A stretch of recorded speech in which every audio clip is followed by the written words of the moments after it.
All right, Play with Matches. We're back. We are here in the post-America when you used to be able to trust that the system was working for the people and was not being abused. You thought the legal system was legit? Mm-hmm.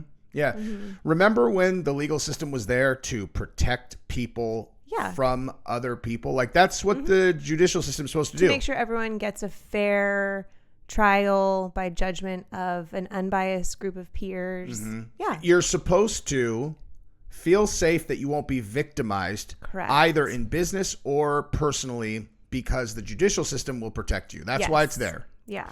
Do you think that the judicial system is there so that they can tell the leading candidate in the upcoming presidential election, which is in a few months, that he is potentially facing 20 years in prison? That's what's on the table. 20. It's a lot more than that, but they max out at 20 in New York. Because his attorney, who is supposed to be the person who tells their client what's legal and not legal, mischaracterized a business expense. The way that they classified it and their they falsified documents. Yeah. Okay. Now, who did that? His attorney did that. Right. Trump paid. Sure. The attorney is the one who told him they're going to do it this way. Yeah. The attorney is the person that a guy goes to and is for like, legal hey, advice. What can we do? Right. That in and of itself, in my opinion, should absolve blame. Exactly. It's Agreed. like, you're like, hey, is this I'm not a lawyer. I'm not versed in all things legal. Allow me to consult with the person I pay for this expertise. Exactly. How about you guys subscribe to the channel? Just do it. And if, well, actually, you know what? Let me sit on that for a second because we can get it much more detailed into what happened. Because obviously we're going to be talking about the Trump verdict and... In case that wasn't clear. And what comes next. Because I would say the headline of this video and what I'm alluding to in the title or the thumbnail is that this judge is going to sentence him to prison, and everybody should be prepared for that because that is going to happen. And I will tell you exactly how I know in this video, and Gabrielle, I would assume, is probably on the same page. What do you think, Gabrielle? Probably. You think they went through all of this so that they could just slap him with like community service? Don't do it again. Yeah. Yeah, no. So it's a crazy world we're living in right now. And shocker that it's New York. Weird. And New York not only did this, New York also did the E. Jean Carroll make-believe case. And the way that they did that, I don't know if you even know this about do you know how the law that they passed in 2019 about the statute of limitations? I cannot wait to tell you. Yes. Because they did that to get Trump also. Like, you think they passed this law in 2019 absolutely with this foresight? For 100% sure. All right. Absolutely for 100% Give it to sure. me. So it's actually, I actually have it right here, the name of the act, and I will tell you exactly what the name of the act was. Okay. It was the I'm sorry, hold on. It's called the we'll get there. It was given a 1-year window in 2019. The New York Adult Survivors Act. Oh. Okay. Okay. So what this was passed in 2019, and it gave people a 1-year window. Oh, right, where they could to bring forth things that had already gone past the statute. Way past statute of limitations. They're like, you got 1 year, man. That's it's way past statute of limitations. So everybody's got 1 year. Everyone gets a free year. Just one free year. Why? And then you're all right. Well, then what about like ones that what? Why? Like, there's nothing about that makes any sense. What is the statute? I don't know, but this accusation was well past because it was like 30 something years ago. Not even a shred of evidence. And if you've ever watched have you seen the interview with E. Jean Carroll on CNN with where she's Cooper? going in like her own she's grape fantasies. Yeah, she's all she's like, I mean, I don't want to say like fantasy. Yeah. And Anderson Cooper's like, let's go to commercial. All right, so okay, she is certifiably crazy. Yes. and about as credible as the least credible person ever. So of course they pass that law. She is able to bring that case. of course, in a super unbiased, court where in New York, literally not one shred of evidence. She doesn't even know. She didn't even get the date right. She has no witnesses. Her story makes absolutely no sense. They actually showed that doesn't her story keep changing too? Her story is identical to the plot of a Law and Order SVU episode too. Which one? I've probably seen it. I used to love Law and Order. Maybe that's what I should watch again. Oh God, it was like a girl got assaulted in the dressing room of like a place like Nordstrom. I can't remember the name of it. Probably seen it.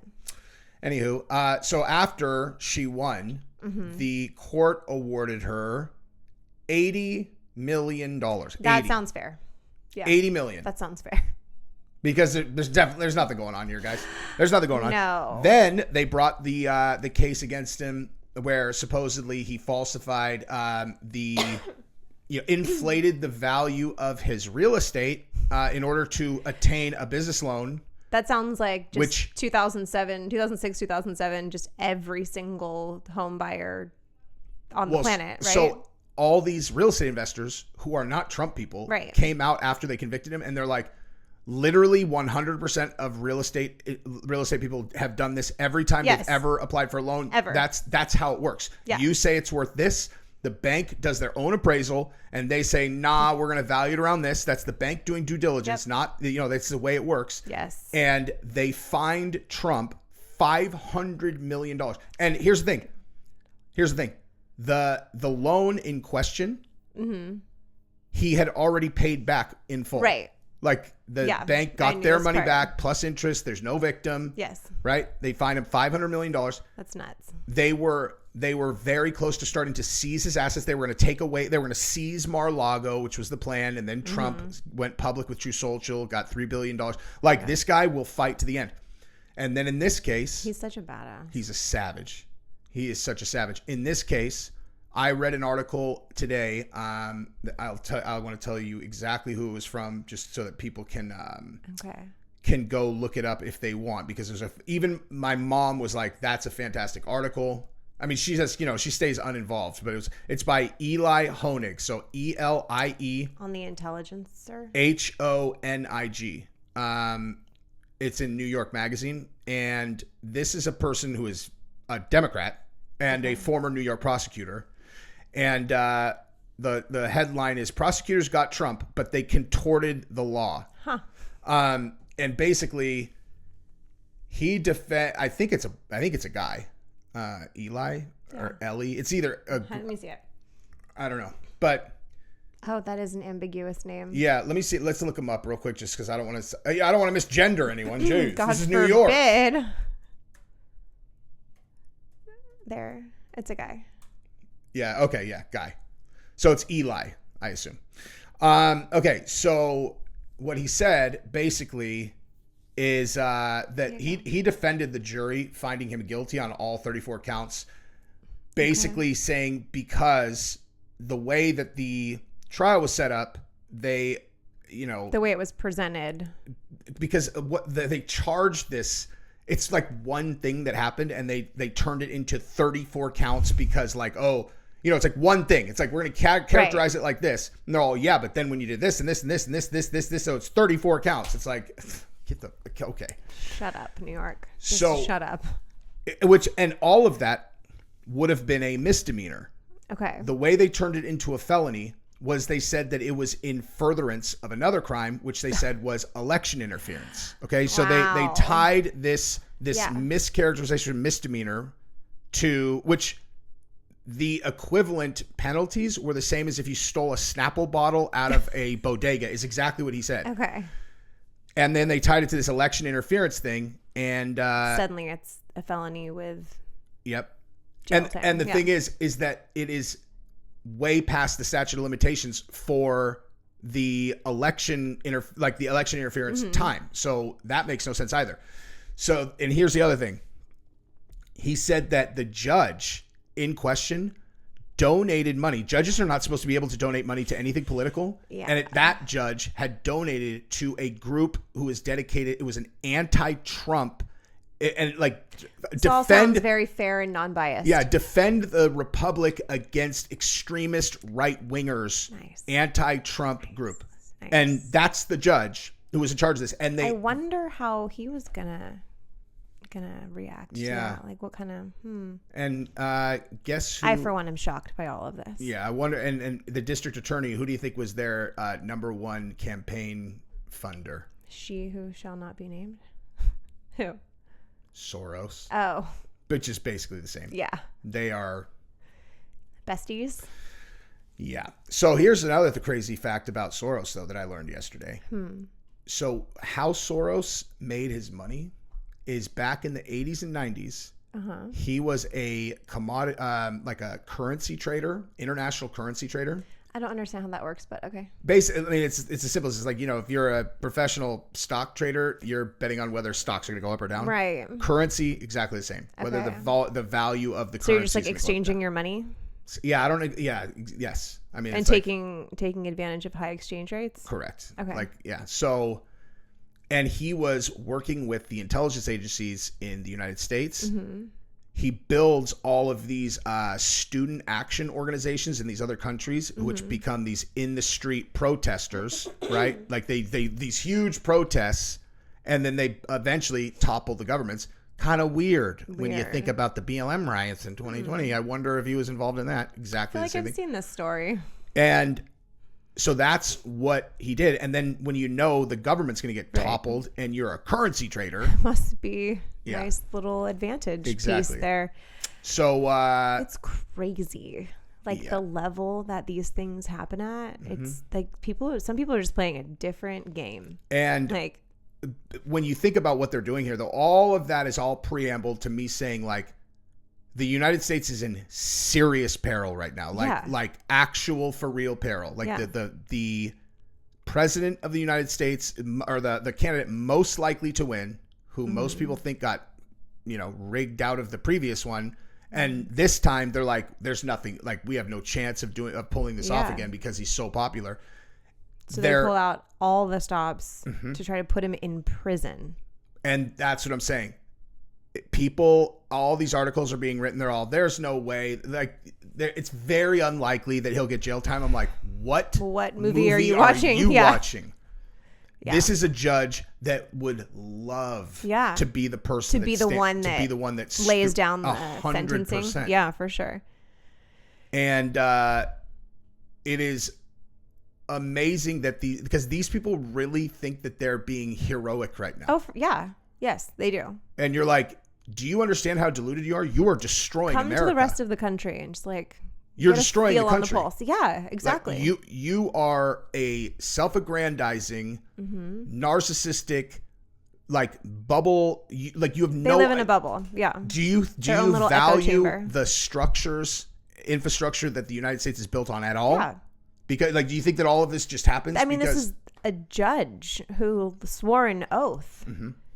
And is literally going against all of it. But since Trump came into the picture, it's like you got to see, I have always said this, and I will continue to say this in certain cases. Like there are upstanding people who have been in government for a very long time who know how all of this stuff works that we do not understand. For sure. And maybe there's something bigger that we don't see or understand. And that Trump, when he first got in office, it was a bull in the china shop, and they're like plugging all these holes that he's creating. They're like, oh my God, we can't do this again. He doesn't understand. Like if you go talk to that one like that, then it messes up trade with these guys and this guys and this guys. It's whatever. Like its own organism.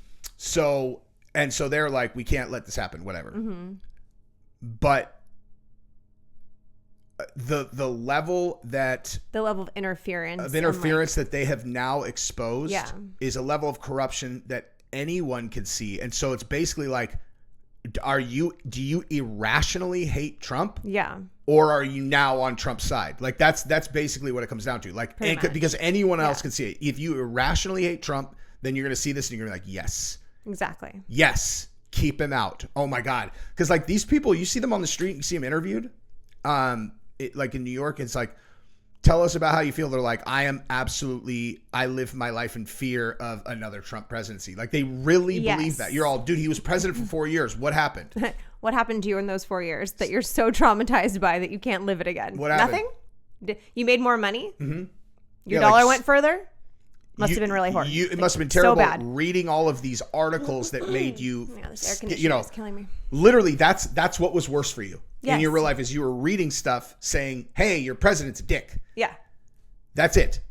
And you're so deluded and unself-aware that it's like, okay, so seriously, remove yourself from the situation and understand that if he is polling as the highest candidate, that means that the majority of voting Americans want him to be president. And you still, you're going to be, we believe in democracy. Democracy is the most important thing. Do you? But then you support this? Exactly. This blatant, it's like just going against everything that our democracy was created on. Mm-hmm. Now, it's scary. That part's scary because if it can happen to him, it can happen to anyone. Mm-hmm. You expect it from Soros and the big kind of like like I mean, if you're smart, you don't actually live in just like a democracy where anybody can win. They're not even putting they won't even allow RFK to do any of the debates or anything. It's like because he would destroy Biden, and they know that. Yeah, I mean, in all honesty, RFK would probably destroy both. Anybody could destroy Biden. No offense, Biden. Well, kind of. If this was run clean and it was like RFK, Trump, Biden, and you actually got the three of them on stages and then asked them questions, let them speak, wasn't about personal attacks, wasn't about bullshit in the media, I think RFK wins a landslide, a fucking landslide. I do too. But if it's between Trump and Biden, who it's amazing to me. Not honestly, even on the same playing field. Oh my God. Honestly, RFK is the only person that I would pick over Trump at this point, but I'm not going to pick him because he won't win. RFK. Like, it's like now, and especially after this, you have to vote for Trump. You have to. Because you're voting against whatever these people think they're doing. Yeah. It's like, because the people ultimately do have control. Yes, there is power in numbers. Yes, that's what Trump proved during his presidency. Yes. Because there were all these Republicans who couldn't stand him also, obviously. And any of them There's a lot of people that can't stand him. I was one of them for a long time. Me too. I got re-educated. But you know how? By actually paying attention to people who knew him. Doing research. Like actually being like, okay, so. Not just reading CNN. This person's saying this. This person's saying this. I know they hate him. I know they don't know him. Okay, well, what does that guy say who knows him really well? And then it's like, okay, wow, that is a glowing review. What about that guy? And it's like, and then just like actually watching him instead of just reading and listening to the stories that were told about him by, left-wing news outlets, watching the man, listening to him speak, watching the way that he actually treats people when you see him, the way that, I mean, he's an upstanding guy. He is. I like him. I like him too. And it's like the president has a lot of power, obviously, but also the president is a symbol. I liked Obama because I saw him as a strong, well-spoken, unifying person. At least as much as you can be unifying, He represented our nation well, I thought. On the global stage, he was a great speech giver. Yeah. If these guys could get off their snooty high horse and actually say, we need to mend the country, and let Trump get up there and just listen to him. Yes. Like, just fucking listen. Just shut the fuck up, you guys. Just shut up. Shut the fuck up. For a little bit, especially New York. Shut up. Just actually go to a Trump rally and listen to him, and not through the ears of what can I take out of context to use against it. Just listen. Right. What sound bites can I use? Yeah. And if the goal is get the citizens of this country excited about being American and excited to like put their arm around each other and be all America, let's go. How did the phrase "Make America Great Again" become such a negative symbol for people? Because listen to the words of that statement. It's objectively awesome. Yeah. Let's make America great again.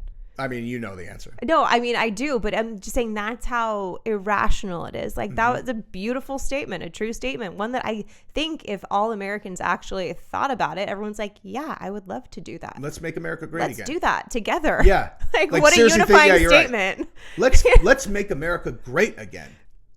You know? Right? Exactly. They turned that into a rallying cry. They're all Nazis. Yes. They're all what? Yeah. No. No, they're saying like, we're talking about we you. just want to like make it great for everyone. We're talking about like, all of us. They're like, how dare you? I'm sorry. How all I dare hear you? is white supremacy rules. You're all. No. Listen, guy. We're talking about you and me. I want to make it great for you. All of us. Like, yeah, together. Like, America is all of us collectively. Like, let's make it great. You're a racist. Let's make it great. And I could say this.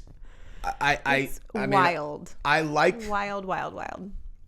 I will pre-qualify some things that I say where I'm like, I talk a lot on the internet. Thus, you can verify whether I say what or do what I say. And a perfect example of what I'm going to say right now, which is I always have Americans' backs. Like, I always have Americans' back. Always.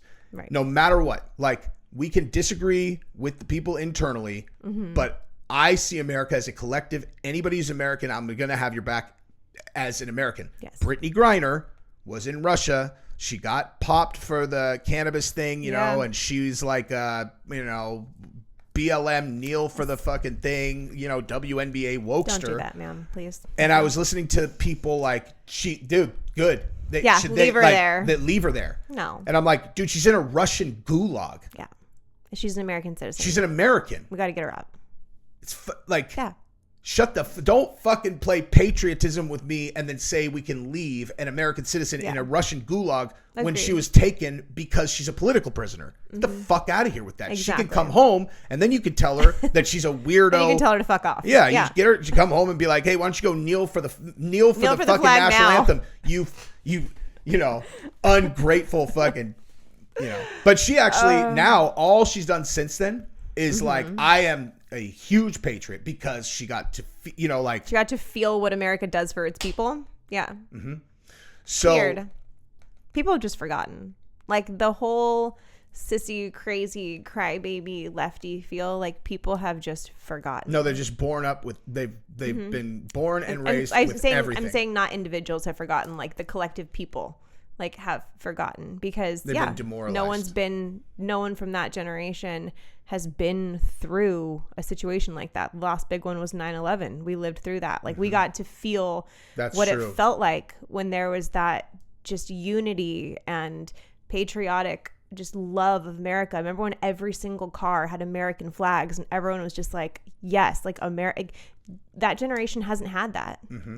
We got attacked. Yeah. Yep.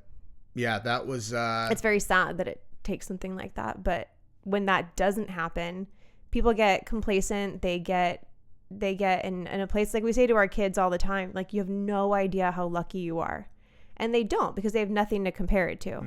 Like when we watched those towers go down, it was like, holy shit, like we're at war. Like America has to go defend itself now. So like we all rallied around America, but there hasn't been a reason for that since 2001. There was a level of rage, if like for a person like me, when that happened, that was hard to describe. Where it was like, because if there's a lot of stuff that happened that day that people who were not old enough to have seen it live have not really seen, like not really understood, because they've censored so much of it out. But like the people who are jumping out of the burning buildings. I mean, like I remember exactly where I was when I saw that, and I remember the feeling like someone's gonna we're going to get somebody for this, dude. And I remember John McCain did a big speech, and like I know John McCain. It's kind of weird to quote him in a Trump video because those two guys were just mortal enemies, but nonetheless.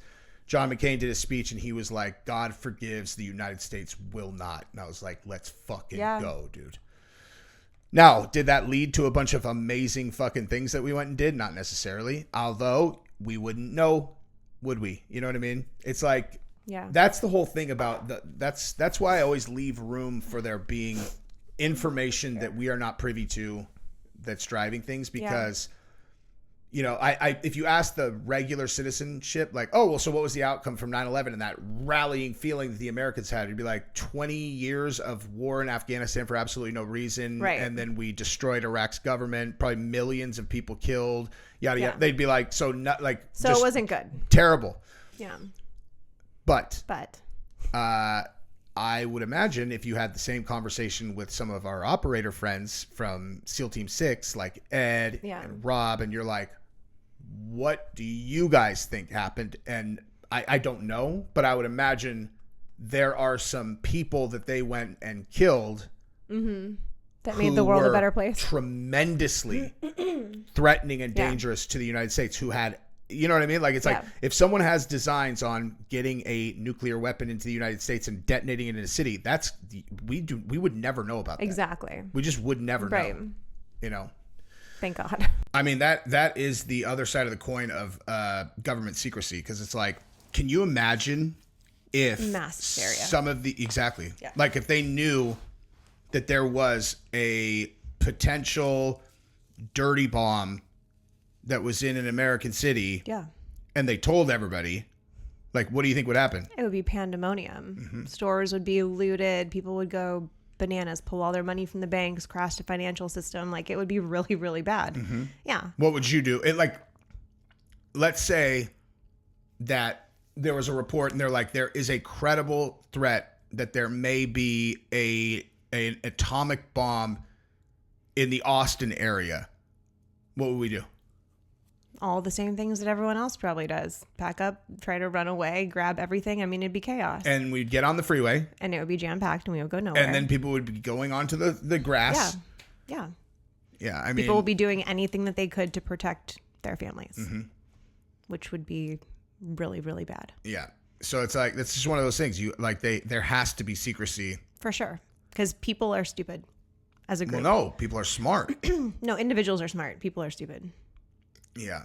But I mean, in that situation, basically, in order to be able to fight the threat, let's say they knew for sure that it was real.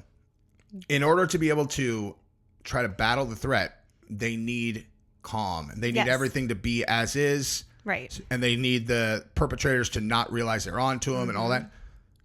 Like, the people can't know. The people can't know, man. Yeah. They just can't. Truth. But as far as the Trump thing goes, what do you okay. So Trump's fundraising site crashed because so many people donated money to him yesterday. Crashed? Yeah, crashed because they like raised $40 million in 6 hours. But that's why it crashed? You think the it server was crashed? Like, for sure? Yeah. Or someone just turned it off because they didn't want any more money coming in. No, I think they crashed the server because so many people went to it. Because like if you look at the Google, I saw this earlier. It was like the Google search. Google search. How can I donate to Trump? It was like through the roof. Yeah. Which is pretty cool. It's very cool. Yeah, I mean, I don't know. Do you think that? Actually, let me just ask it like this: how do you think this is going to affect the actual election? I really don't know. It's gonna remain. I think we'll see a lot when the sentencing comes up, because is there a law that an incarcerated person can't be on the ballot? Nope. Like, that's not a law, right? But he won't be able to campaign. Why not? I mean, he won't be able to like go. He could virtually campaign. You think a New York prison is going to give him like? I'm saying he will be a phantom candidate. I would imagine his sons will do all of his. That's what I would do. I think we'll see like a weird bootleg guerrilla marketing type thing. I think it'll be fascinating to watch. Like, the psychology major in me is very fascinated to see what will happen next. I hope that we don't have to see that, because it would just really break my heart to see the judicial system behave in that way. I mean, it already has. I won't be surprised by it, but you like to believe and hope that it is what it says it is. But I mean, New York has just been doing some absolutely batshit crazy stuff in their judicial system lately. I mean, it's like one rule for one case, and then that same rule in another case is the exact opposite. Like, what was the case that we were talking about where they weren't allowed to bring up things from the past, and then the other case is like completely built on things from the past. You know what I'm talking about? Oh, I think you're talking Harvey Weinstein. They overturned because it was I know exactly what you're talking about. It was Harvey Weinstein case where he got convicted. The conviction was overturned because the judge had allowed them to talk about other accusers in the case, even though they weren't part of the actual, they were painting like a character picture. Exactly. And then, but in this Trump case,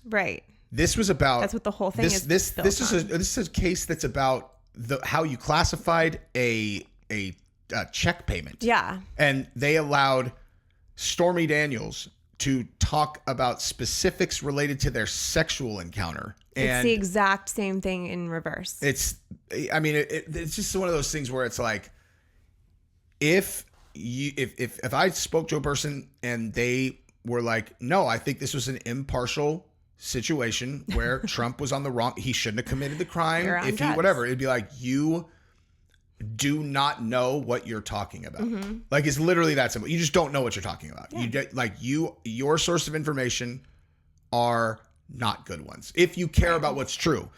Okay. That's the other thing. There are people who knowingly will read things that they know are skewed and maybe because it's self-validating. They hate Trump and they're like, I want to read negative stuff about Trump. I don't want to read something good. And the news outlets know that. They capitalize on it. That's how they make their money. I mean, the whole thing is just from start to finish. It's designed that way. Yeah. Social media, all of it. Literally all of it is designed to feed you what you want to hear instead of actually educate you. Like if you want to get to the truth of something, you have to go work for it. You have to read things on both sides. You have to find different sources. If you get all of your information from one place, it's biased 100% of the time. Yeah. By design. What I do is I always trust my ability to gauge people. And in a situation like this where I'm going to trust information from them, it's not like a short process where I just look them all. Okay. Yeah. But if I listen to someone for a while and they pass a bunch of tests and I'm like, okay, I trust this person, then I will listen to them and then assume that they have researched things. Yeah. And then I feel comfortable, regurgitating data that I got from them. But in terms of the effect on the election, I am very much not sure how this is going to play out because in the best case, everyone seems to think that like Trump just won the election because they did this, which is possible. My hesitancy comes from a very, very simple place, which is, why would I not vote for RFK? Because RFK has been excluded from everything and it feels like he's not even really there. It's like, all right, he's not going to win, so I'm not going to vote. Even though he would be my number one choice, I'm still not going to vote for him because I'm going to vote for Trump. It's like a worthless vote. Right. It feels like, So even though it pisses people off, this kind of thing could actually erode people's faith in the system to a point where they just don't vote. Like, even though they love Trump and they love whatever, they are so fuck everything that they just don't vote. That's my concern, is that like, oh, he's in jail. Yeah. And I just think that I honestly think that the people behind all of this believe that once they can kind of get through this whole Trump thing, that they'll be able to like recapture the hold that they have had forever. And they don't understand that shit is over, dude. Yeah. Like they're doing this desperate grasp at the power that they've always had, but the internet has changed. The days of social media have changed everything. That, yeah. Like you can't control information like that anymore. And there are too many people who are on to you. So like you're like, once you get rid of Trump, you're not starting from scratch. Yeah. Like all of these people out there. Yeah. All these people that are like, and with Elon getting Twitter, I mean, it changed the game. That was the end for them. All they had to do back in the day was control the news outlets. Now every single human being on planet Earth is a news outlet. Whoever has social media, like, you can't control all that. Even a segment like this, like just us talking. But like prior to the internet and social media, the only people that talk like this, a dinner conversation, I'm saying like a round table on CNN or Fox or whatever. Right. So it's like you have a very controlled. That's what I was saying. You're controlling a few news outlets, which are all owned by an even smaller number of conglomerations. That became the case not super long ago, and I think that was really when you had independent media, that was a very different ballgame where they were actually going out and investigating people and trying to uncover truth. Think about like the Nixon thing or the Iran Contra, any of that stuff. Yeah, that shit would never happen now. But like you've seen those videos about all of the news outlets, all of the smaller like syndicate news stations about the word track surrounding the virus, how it was identical. Those videos that was are crazy. So trippy. Yeah, where they'll get hundreds of clips of them saying the different anchors, exact same word track. Yeah, and that's what someone was saying today.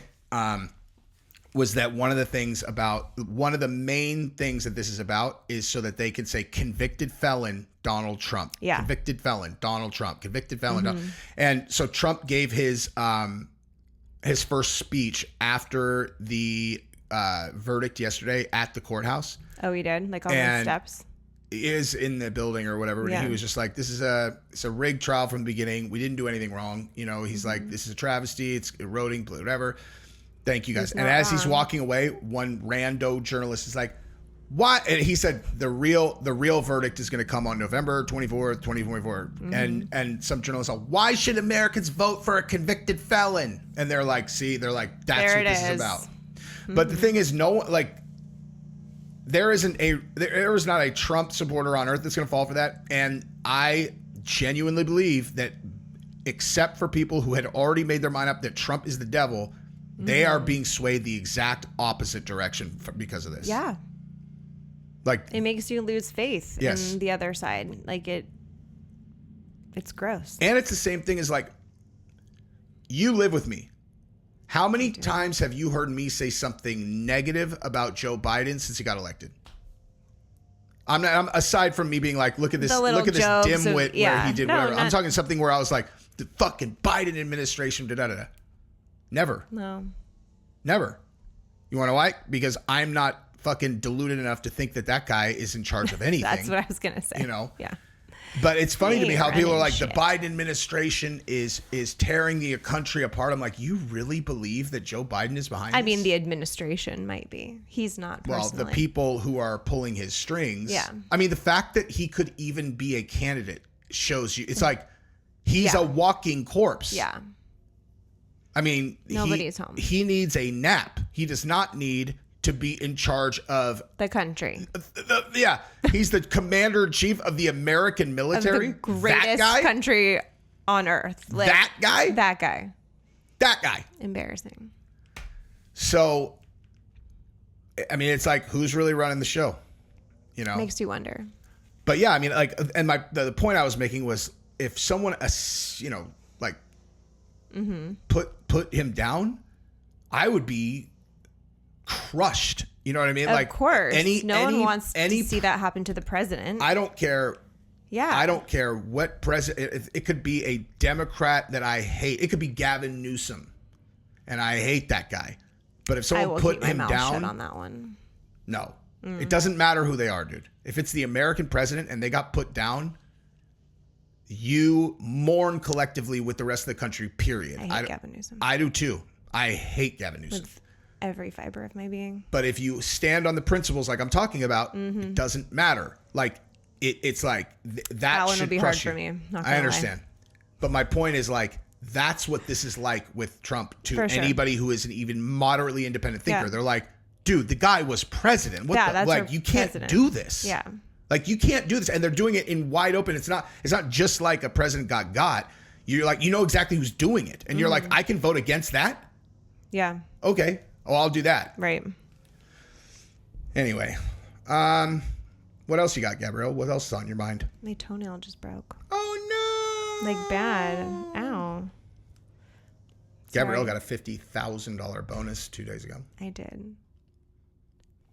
Daddy's going to buy something real nice. And then someone else on her team got a $50,000 bonus today. Yep. Good times. Good things happening in our household. It really is. Yep. Now everyone's all, now we know how you quit your job. It wasn't the YouTube money. Yeah, it wasn't. It's so funny. I showed you that someone just did a video. It was like, who are the top earners on MMA YouTube? I think like I said something on a live stream about having quit my, I said I quit a $300,000 a year, enterprise software job. I didn't say I was making $300,000 a year yet on YouTube. Just that I quit that one. Not that far off though, actually. But like, we do good. We do. Oh yeah. I mean, I'm talking about just my YouTube. Yeah. But like,